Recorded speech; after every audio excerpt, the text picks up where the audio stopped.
Hola a todos, bienvenidos a este video donde hablaremos sobre cómo se aplica el Machine Learning en sistemas de visión para drones.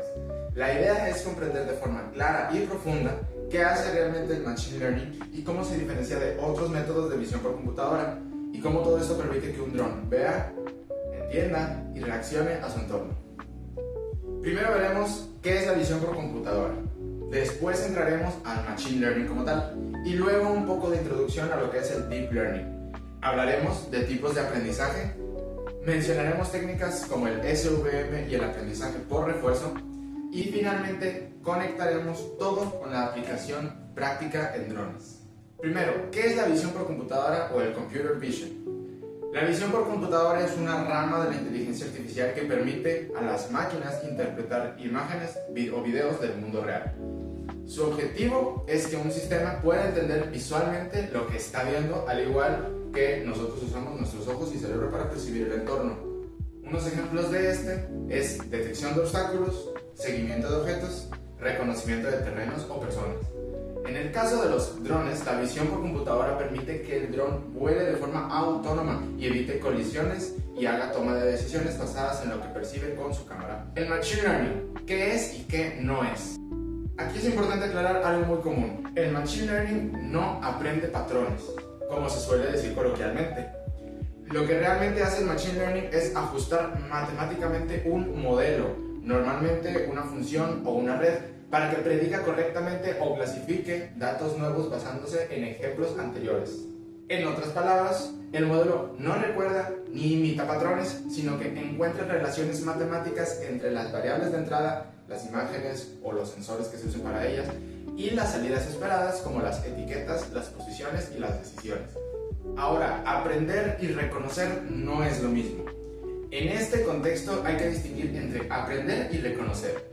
Aprender es el proceso mediante el cual el modelo ajusta sus parámetros para entender cómo se relacionan los datos. Por ejemplo, entrenar una red neuronal para identificar árboles en imágenes aéreas. Y reconocer, en cambio, ocurre después del aprendizaje. Es cuando el modelo ya entrenado recibe una imagen y detecta si hay o no un árbol en ella. Por lo tanto, aprender es adquirir conocimientos y reconocer es usar ese conocimiento para la detección de objetos. Ahora vamos a hablar sobre los features, qué son y qué papel juegan en el Machine Learning. En visión por computadora tradicional, los features o características son elementos que se pueden distinguir en una imagen como esquinas, bordes, puntos de interés o texturas. Estos features sirven como referencias visuales que ayudan al sistema a identificar o seguir objetos. Por ejemplo, un algoritmo como el SIFT, S-I-F-T, el Scale Invariant Feature Transform, detecta puntos clave, features, y genera descriptores, que son representaciones numéricas de estos puntos. Algo importante del SIFT es que no es Machine Learning ni Deep Learning, pertenece al área de Computer Vision tradicional y además, descriptor y feature tampoco son lo mismo. Feature es el punto o patrón visual y el descriptor es la descripción matemática de ese punto. En técnicas más modernas como Machine Learning o Deep Learning, los features ya no son tan importantes manualmente porque el modelo aprende automáticamente. En estos casos, los features se transforman internamente en tokens y esos tokens se convierten en embeddings, representaciones numéricas de alto nivel que contienen información semántica. Por ejemplo, un embedding puede representar la forma de un auto visto desde arriba o la textura de un bosque, sin necesidad de que un humano defina manualmente esas características. Ahora hablemos de también filtros y reconocimientos de features. En visión tradicional existen métodos como el filtro de Kalman, por ejemplo, y el filtro de Jarvis, que ayudan a predecir o reconocer la trayectoria y posición de objetos a partir de sus features detectados. Estos filtros no son de Machine Learning, pero se utilizan junto con técnicas de visión para seguimiento, tracking y localización, que esto sí es aplicado a los drones. Hablemos del tiempo de aprendizaje en el Machine Learning. El Machine Learning se puede dividir en tres grandes familias. El aprendizaje supervisado, que el modelo aprende con datos etiquetados, por ejemplo, imágenes de drones con etiquetas como persona, árbol o vehículo. El aprendizaje no supervisado. El modelo analiza datos sin etiquetas y trata de encontrar estructuras o agrupaciones por sí mismo. Por ejemplo, segmentar terrenos por tipo de textura sin saber de antemano qué tipo es cada uno. Y el aprendizaje por refuerzo, Reinforcement Learning. Aquí el modelo aprende mediante prueba y error, recibiendo recompensas o castigos por sus acciones. Ejemplo, un dron que aprende a navegar evitando obstáculos y recibiendo una recompensa cuando logra avanzar sin chocar. Esto se hace muchas veces con funciones de costo. Ahora vamos a hablar del SVM, una técnica clásica de Machine Learning. El SVM, Support Vector Machine, pertenece a la familia de aprendizaje supervisado y su función es encontrar una frontera óptima que separe distintas clases de datos en un espacio multidimensional. Por ejemplo, se puede usar un SVM para clasificar tipos de terreno, agua, césped, pavimento, a partir de imágenes capturadas por un dron. Aunque hoy el Deep Learning ha superado al SVM en muchos aspectos, esto sigue siendo útil cuando los datos son limitados o cuando se busca una solución más ligera para procesadores pequeños, como los que se instalan en los drones compactos. Ahora, ¿cómo todos estos factores del Machine Learning hacen que lleguemos a una evolución, que es el Deep Learning, la evolución del Machine Learning? Entonces, el Deep Learning es una rama del Machine Learning basada en redes neuronales profundas, inspiradas en la estructura de un cerebro humano. Estas redes son capaces de extraer automáticamente los features más relevantes de las imágenes, lo cual elimina la necesidad de diseñarlos manualmente. Entonces, los drones con Deep Learning permiten tareas como la detección de objetos en tiempo real, la estimación de la profundidad y la segmentación semántica del terreno. Aquí los features ya se convierten en tokens que luego se transforman en embeddings dentro del modelo. Cada embedding contiene una representación abstracta pero rica del contenido visual, permitiendo al sistema comprender mejor lo que ve. Ahora, ¿cómo o qué relación tiene el Machine Learning con los drones? Un dron usa el Machine Learning y tiene múltiples aplicaciones. Primero, la navegación autónoma, utilizando la visión para detectar obstáculos o caminos. Luego, el mapeo y el reconocimiento de terreno, mediante los modelos que clasifican superficies. También el seguimiento de objetos o personas con redes entrenadas para detectar el movimiento o forma. Y también el análisis en tiempo real, donde el dron puede decidir en vuelo qué ruta tomar según lo que percibe. La combinación de visión por computadora, Machine Learning más sensores convierte a un dron en un agente inteligente capaz de adaptarse al entorno sin intervención humana constante. Ahora, como conclusión de esta área del Machine Learning y sus elementos, en resumen, la visión por computadora es la base que permite que un dron vea. El Machine Learning le da la capacidad de aprender relaciones entre lo que ve y cómo debe reaccionar. El Deep Learning lleva esto pero a otro nivel, permitiendo extraer automáticamente información compleja sin definir manualmente los features. Y todo esto junto crea sistemas capaces de operar de forma autónoma, eficiente y adaptable. Así que la próxima vez que veamos un dron esquivando un obstáculo o siguiendo un objeto, recordemos que no solo ve, sino que piensa matemáticamente para entender su entorno. Saludos. Ahora vamos a hablar sobre el Deep Learning, una de las ramas más avanzadas de la inteligencia artificial. En este video voy a explicar qué es exactamente el Deep Learning, cómo aprender las redes neuronales, cuáles son los tipos más comunes de arquitecturas y en qué áreas se aplica actualmente. Así que comencemos desde la base. ¿Qué es el Deep Learning? El Deep Learning es un conjunto de métodos de aprendizaje automático basados en redes neuronales artificiales con múltiples capas. Estas redes intentan imitar de manera simplificada el funcionamiento del cerebro humano. Reciben información, la procesan a través de varias capas y generan una salida o una decisión.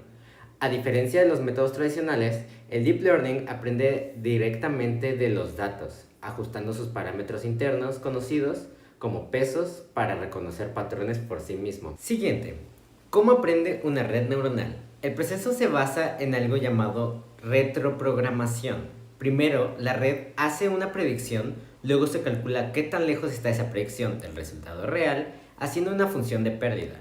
Ese error se propaga hacia atrás y el modelo ajusta sus pesos mediante un optimizador. Con el tiempo, la red va mejorando su precisión aprendiendo de los errores que comete en cada iteración. Las primeras capas reconocen patrones simples como bordes o formas, mientras que las capas más profundas extraen características abstractas y complejas. Ahora, tipos de datos y arquitecturas más comunes. Existen distintos tipos de redes neuronales según el tipo de dato con el que trabajen. Para imágenes se utilizan las redes convolucionales o CNN, que analizan los mensajes, los píxeles y extraen patrones visuales jerárquicos.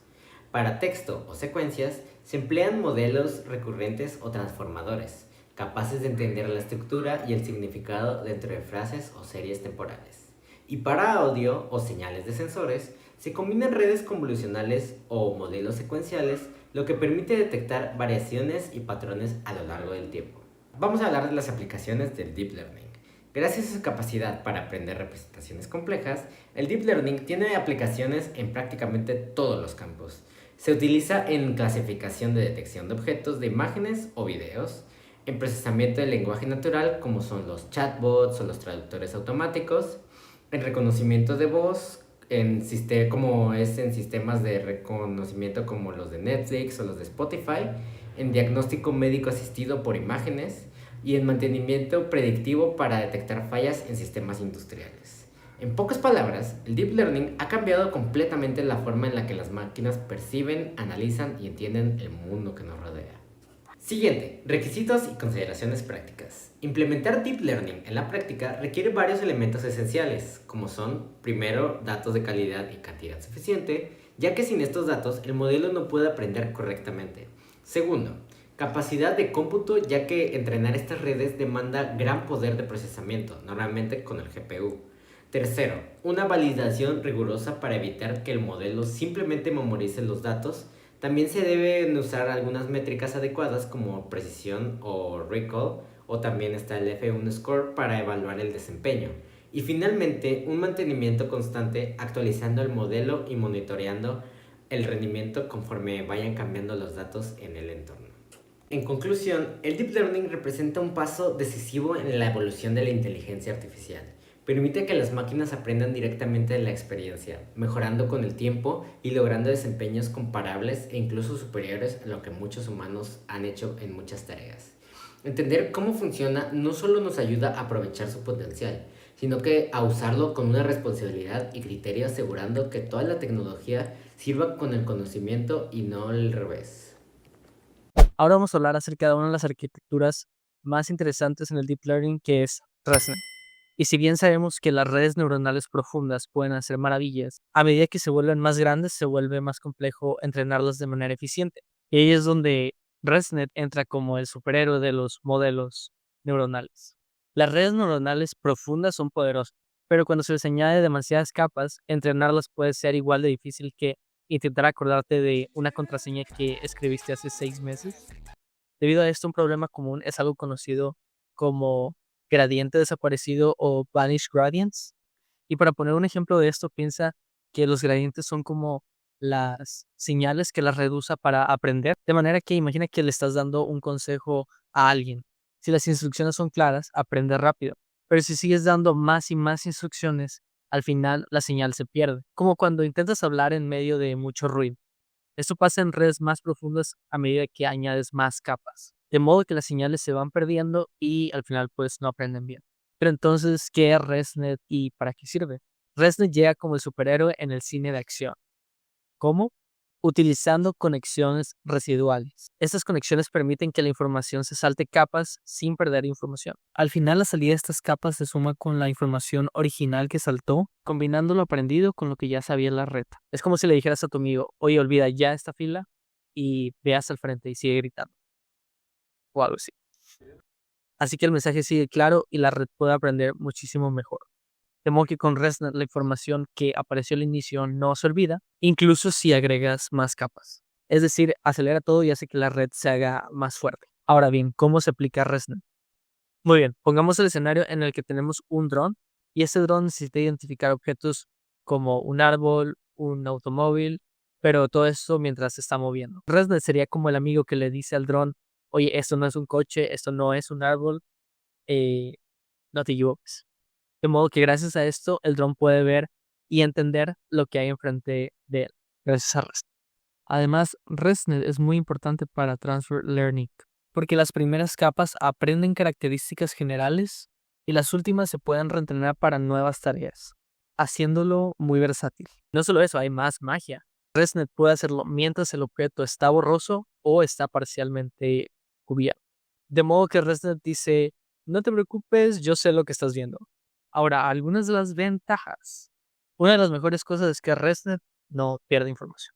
Imaginemos que cada capa de la red es como un miembro de un equipo de fútbol. De manera que si uno cae, ResNet dice, no pasa nada, el balón sigue rodando. Esto hace que la red sea mucho más precisa incluso cuando estás profundizando. Incluso si se reducen o eliminan algunas capas, la red mantiene su desempeño general gracias a las conexiones residuales, que conserva información importante. De manera que las primeras capas aprenden características generales que luego se pueden aprovechar para nuevos conjuntos de imágenes. Aún así, no es una red que sirva para todo. Su rendimiento depende mucho del tipo de datos y tarea. Es como tener una base sólida donde puedes adaptar distintos proyectos.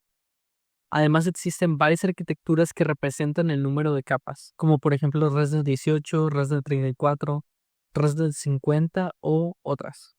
Sin embargo, tener más capas no siempre significa tener un buen resultado. A veces una red más pequeña puede alcanzar el mismo desempeño. Esto si está bien entrenada y tiene datos de calidad. Además, en la práctica, ResNet no se usa directamente en aplicaciones finales, sino como parte de otros modelos más complejos como Backbone en pipelines como Faster, RCNN, YOLO o DeepLab, por mencionar algunos. Además, el tamaño de la red no depende del tipo de aplicación, sino de la capacidad de cómputo o nivel de detalle que se quiera alcanzar. Entonces, en resumen, ResNet viene siendo como el amigo confiable que no olvida información, incluso cuando el camino es largo y lleno de capas.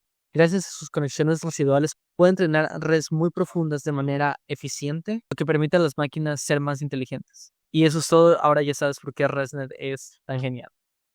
Spoiler, ResNet no solamente se usa para visión por computadora, sino también para tareas de procesamiento del lenguaje natural y análisis de datos complejos, lo que lo convierte en un modelo versátil y fácil de aplicar. Hola, yo soy Álvaro, y ahora que ya sabemos qué es AgentPy y para qué funciona, veremos algunos ejemplos para entender la lógica de su programación. Empezaremos con el ejemplo de Wealth Transfer, o transferencia de riqueza, el cual pretende simular la creciente desigualdad económica dentro de una población. Se empieza por donde todo código de Python lo hace, importando las librerías a utilizar. Para AgentPy usamos import AgentPy as NP, y además importamos NumPy y Seaborn para cálculos y visualización respectivamente. Aunque estas son solamente para este ejemplo en específico, tú puedes combinar AgentPy con las librerías que necesites para tu propio proyecto. En este experimento, cada agente empieza con una unidad de riqueza. Durante cada paso de tiempo, cualquier agente que tenga riqueza elige al azar a otro agente y le transfiere una unidad. Esta regla simple provoca que, con interacciones aleatorias repetidas, la riqueza se vaya concentrando de forma desigual entre los agentes. Ahora sí, ¿cómo programamos esta secuencia de eventos? Empezamos por definir a los agentes mediante una clase WealthAgent. En Setup, cada agente inicializa Wealth igual a 1, es decir, se les asigna su unidad de riqueza inicial. En la función WealthTransfer, se verifica si la variable Wealth del agente es mayor a 0. Si es así, el agente selecciona un partner aleatorio del conjunto de agentes, le suma 1 a su Wealth y le resta 1 a la suya. Así de rápido y sencillo terminamos de programar las acciones que debe realizar un agente. La siguiente sección del código no es específica de AgentPy, pero se usa para propósitos del ejemplo. Definimos una función para calcular el coeficiente de Gini, la cual calcula la media absoluta de las diferencias y la convierte en el coeficiente. Este se estará calculando en cada paso de la simulación. El coeficiente se mide en una escala de 0 a 1, donde 0 corresponde a completa desigualdad y 1 a completa desigualdad. Ahora viene lo bueno. Definimos la clase WealthModel. En Setup se crea la lista de agentes con un número que definiremos un poco después, y la clase WealthAgent que definimos al inicio. En Step llamamos a todos los agentes a correr su función WealthTransfer que también definimos al inicio, para correrla en cada paso, mientras que en Update registramos el coeficiente de Gini tras cada paso. Por último, en End, definimos que al terminar la simulación registremos la variable Wealth de los agentes. Con todo esto definido, solo falta correr el modelo. Para esto, primero creamos un directorio de parámetros, en el cual indicamos el número de agentes a utilizar, los pasos a correr y una semilla seed. Este último nos permitirá recrear simulaciones idénticas.